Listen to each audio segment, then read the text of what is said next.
And I'm not about to let loose at this moment, but I do like to say I like to keep it positive. We had some great news, but this one actually kind of pisses me off in a different way because it's like you're just not learning your lessons. So I know a lot of you guys know we had there's a guy named Squidge Rugby. All right, he's a YouTuber who does rugby breakdowns of games, and this guy does detailed, very funny, very humorous, but detailed breakdowns of rugby games. And he did one of how South Africa won the 2023 Rugby World Cup finals. All right.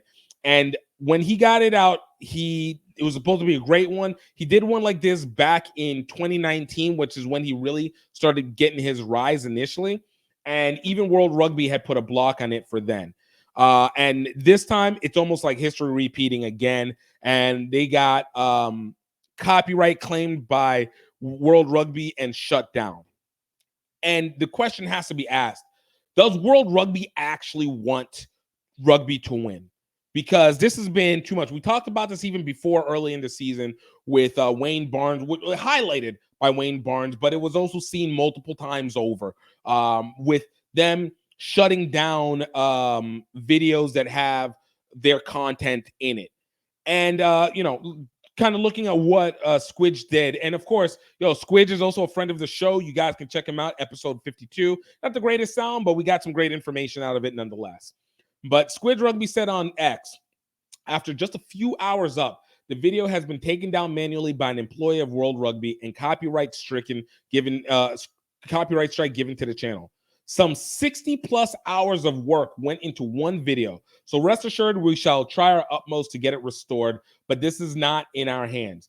And this is something that has been a consistency with World Rugby. The irony of this being that Rugby World Cup is obviously the number one funder for World Rugby. That is basically their fundraiser for the entire 4-year stretch of what they look to be able to have. And they've consistently done this each year. I talked a little bit about this on Eagles Overseas and my boy John's X Live about the issues that come with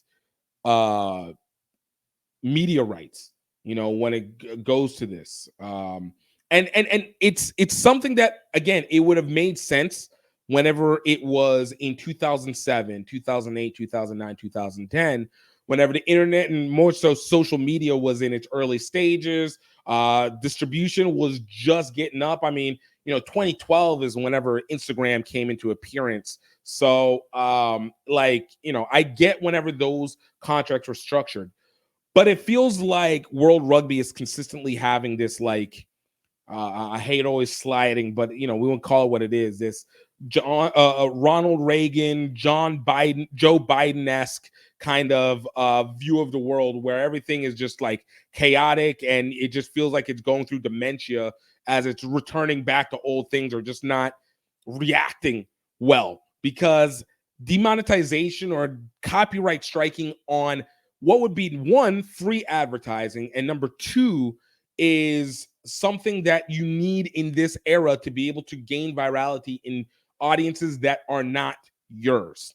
We saw that with highlights from the Rugby World Cup, and apparently, according to Squidge Rugby, he is not. He also didn't really actually put any major clips of the game. Probably a few, but even still, clips of the game inside of it. He claims it wasn't a ripoff of any of it. As he said, it was said the game was taken, video was taken down. He said it wasn't a ripoff on any of their content, and the tournament isn't on anymore. We're not in any broadcasters' way, and yet, once again, World Rugby breaks it down. Now, Squidge Rugby, also known Robbie Owens, if you guys don't know, has been doing a phenomenal job. He's arguably probably one of the biggest independent rugby content creators in the world right now. In terms of consistency of video, I think in terms of an influencer, Ilyona Mar definitely takes the cake as number one with like 1.1 million TikTok followers. But Squidge has probably had the most views in terms of an individual non-major corporate entity in for the over probably the last 6 years, easily 6 years easily. So for World Rugby, who they had this issue in 2019, had the discussion in 2019, allowed him to finally be able to promote their Rugby World Cup and be able to do these breakdown videos the way it needs to be. Like it makes no sense for it to return. And there's going to be some people that would make the argument that, oh, you know, it's the broadcasters, you pay money for the games, they should have the footage and be able to do what they want. Well, that would make sense if it wasn't also in the benefactor of the broadcasters themselves to be able to have these games promoted online in their respective ways. Now, if this was like streaming the full game itself, then yeah, you have an argument for it. But it's not. This is a situation where you have a old team, an old program utilizing old contracts in a way that actually limits the growth of the game, but more importantly, limits the financial possibilities of the game itself. So out here, while they took a little bit of time to sprinkle some stuff on TikTok for a second to be like, okay, let's do that. Obviously, with the Women's Six Nation being the main sponsor, TikTok being the main sponsor for the Women's Six Nation, they sprinkled a little bit on there, but they're missing the bigger picture when it comes to how you create memes, how you create virality, how you create conversation, is whenever you have these kind of entities. And Squidge is just another example of a big one. Now, I'm almost certain that probably in the next few days, World Rugby is going to come to their senses and they're going to lift the copyright claim and allow the video to be shown. But the problem is their system is going to consistently keep running into this over and over and over again. And I don't think they continue to, either they don't know or they don't care about how that's actually impacting everything.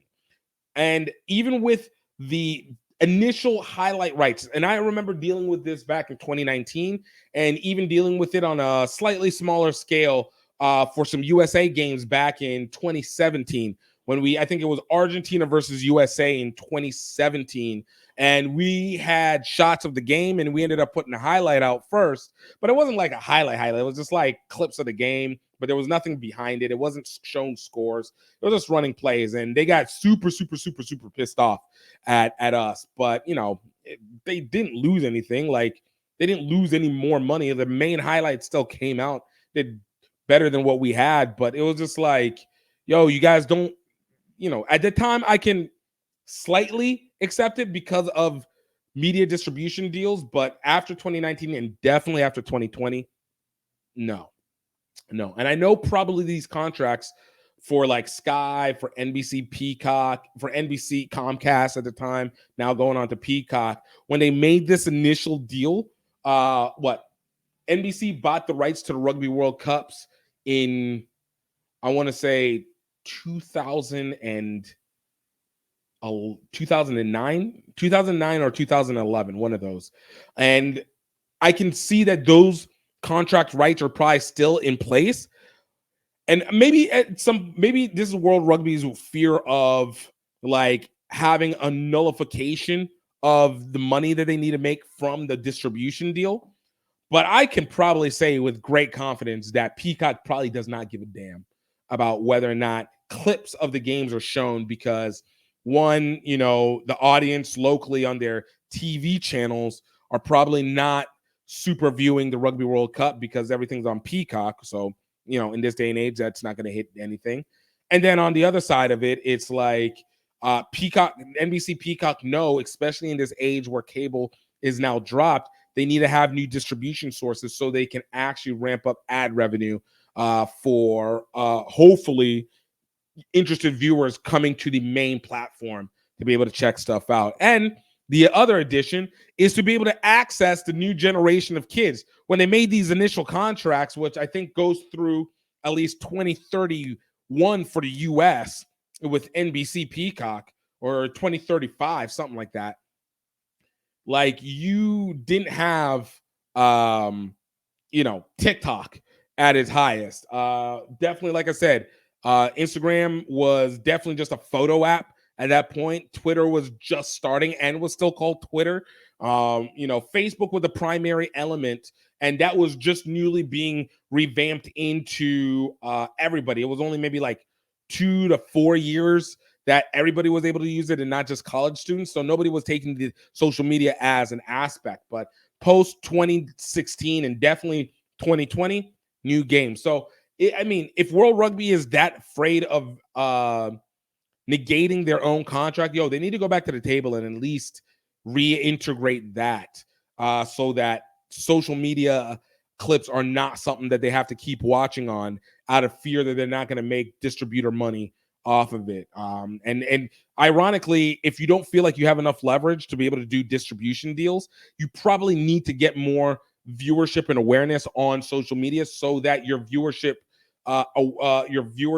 reach can actually be perceptively higher than it is at this point in time. Because definitely into 2017, for the Women's Rugby World Cup, they clearly don't give a damn. They clearly don't give a damn about the breakdowns. And I don't know if that's both an insult or that's a benefit, but they will allow those the Women's Rugby World Cup to fly all over. And honestly, it's been better for the Women's Rugby World Cup because you actually get to see the games if you don't have access to the distributor itself. But World Rugby you messing up on this one. You're messing up so hard on this one. And I think that it once again, it's financially crippling the game, financially crippling World Rugby, and ultimately cripples the reach levels of these teams. You have this amazing game, this amazing outcome, and do it. And you have people who are promoting you for free that are now being hindered, and it doesn't incentivize more people to want to create content that would assist in your respective games. And now what you're doing now is getting locked up into cause that you have to, make more games out of nowhere to be able to create more product so that there is more things that you can sell so you can make your money back. Like, you working so hard for nothing. So that's my thoughts on all of this. Let me know what you guys think. If you guys have any opinions on it. Do you feel, I think a lot of us already have the assumption that this is really, really, really stupid for the game. Like, it's genuinely very, very stupid. But I want to know what your thoughts are in how you feel like World Rugby should solve this element as well. Because if they're going to consistently do this over and over again, they're going to put themselves into a lot. How do you feel like they can get out of this wave a little bit more and make sure that they are absolutely, doing the right thing for their audience, for their partners, but more importantly, for a new generation? I remember, and before I let it go, I remember somebody on X actually put it up where in England, actually, that amongst Gen Zs, which obviously they've come into their own, so now we have to care even more about them. But amongst Gen Zs, rugby union moved from a top 4 sport for people ages 18 to 21, ages 16 to like 21, to now becoming a not even top 20 sport for Gen Zs in England, where the RFU is, who needs more rotation of fans, whose Premiership rugby is going down because they don't have enough money to support the teams based off a salary cap, not making enough of the revenue.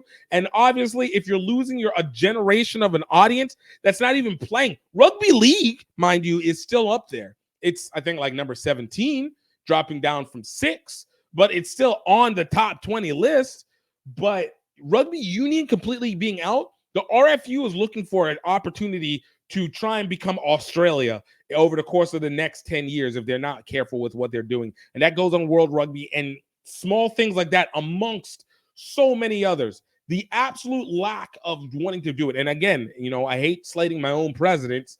Well, president.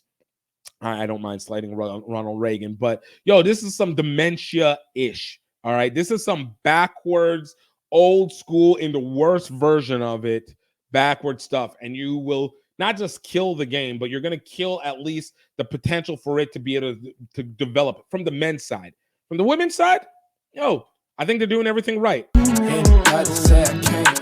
ain't convinced.